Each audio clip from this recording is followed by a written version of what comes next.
স্যারে এতগুলো পড়া দিছে, স্যারে কইছে যদি পড়া না পারি তাহলে নাকি আমার বেঞ্চের উপর কাম করে তারা করে রাখবে। এর লেগে ভাবলাম আজকে স্কুল না যায় তোমাকে পাইতে নেমে মাছ ধরবো। তুমি স্কুলে যাও, তোমার বাপের কানে যদি খবর যায় আমার তো খবর বানাই দিবে একবারে, তাহলে যাও। আমি কইছি স্কুলে যাবো না। আরে কি করতেছো তুমি? এই আরে রে না, এই নামে গেলে খবর আছে তোমার? কেন নামলে কি করবা? তুমি দেখবা, দেখাও কি করবা। কারণ আছে একবার কামার দিলাম।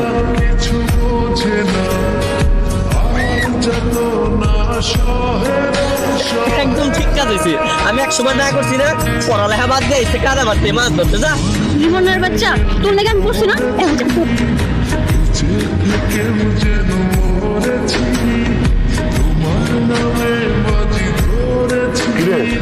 তুমি অবস্থা কেন? আব্বা হইতে কি ওই যে কাদারে পড়ে গেছিলাম। ঝড় নাই, বৃষ্টি নাই, তুই কাদায় পড়ে গেলি কেমনে? ওই রাস্তার মধ্যে গোবর ছিল না, পরে আমার পাটা গোবরের মধ্যে পড়ে গেছিল।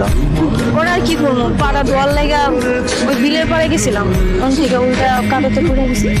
চেয়ারম্যানের মেয়ে হইয়া এত গাদা হইলে চলে? পা ধুইতে গেছে বিলে। যা, ঘরে যা। ঠিক আছে আব্বা। ওই দেখ, কইতে না কইতে আজকে স্কুল ফাঁকি দেয়া করছে। আজকে আর উচিত শিখা দিবি। কি ব্যাপার, তুমি হাতে লাঠি নিয়ে দাঁড়ায় আছো কেন? পিডামো ইদানিং বেশি বার বাসস না, আজকে তোর একদিন কি আমার একদিন খারাপ। আচ্ছা খেতে মধ্যে দৌড়ি করো না, আমি কিন্তু পড়ে যাবো। লাঠি ফেলাও। খারাপ কইতাছি, আচ্ছা, লাঠি ফেলাও। লাডি ফালামো মানে ওই আর আজকে কইছে পিডামো মানে পিডামো খারা। ও মাগো এবার ঠিক হয়েছে তো, উচিত ঠিক হয়েছে এবার। কাম হচ্ছে না। হ্যাঁ আর আজকে তোর তোর খবর আছে খারাপ খারাপ খারাপ। ও বাবা, ও মা রে, ও মা, পাড়া বুঝে গেল রে। এই এই তোর তো এখন মারলামই না আমি। হ্যাঁ এরকম নাটক করতেছিস কে তুই? আমি পড়ে গেছি না, পড়ে গেলে তো পায়ে একটু ব্যথা পাওয়া লাগবেই। এখন এই পাওয়া আমি বাড়িতে যাবো কেমনে? তুমি যদি কোলে করে নিয়ে যাও তাহলে তোর পায়ে ব্যথা থাকবো না। আসো যাই। আমার তো মাথা খারাপ হয়ে গেছে, মাথা নষ্ট হয়ে গেছে না, তোমার কোলে করে নিয়ে যাবো। এলাকার মানুষ দেখলে কি ভাববো? তাহলে আমি এখন বাড়ি যাবো কেমনে? তোমার লাগি তোমার এই অবস্থা হইলো।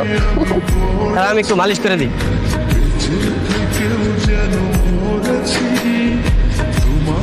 যাও, ঠিক আছে, বাড়ি চলে যাও। ভালো না তোমার লাগে? আর একটু আমার তো ভালোই লাগতেছে। আগে যখন আমরা ছোট ছিলাম একসাথে দৌড়ি করতাম, খেলতাম, এটা চুরি করতাম, ওটা করতাম, তখন মানুষ দেখলে কিছু কইতো না। তখন আমরা ছোট ছিলাম, বুঝো নাই? আর এখন তো বড় হয়ে গেছে, এখন যদি আমরা একলগে চলাফেরা করি এই এলাকার মানুষ দেখলে তো খারাপ করবো। তাইলে তুমি এক কাম করতে পারো, আমার বিয়ে করে ফেলাও, তারপর আমরা দুজন একসাথে ঘুরে করবো, তখন তো কিছু কেউ মনে করবো। এই মেয়েটা তোর না পিড়াই লইব না, তোর তখন পিড়াই তৈব। খারাপ খারাপ। আচ্ছা বাজান, তুই কি আবার ঢাকায় ফিরে যাবি? আমার তো কোনো সমস্যা হইতেছে না।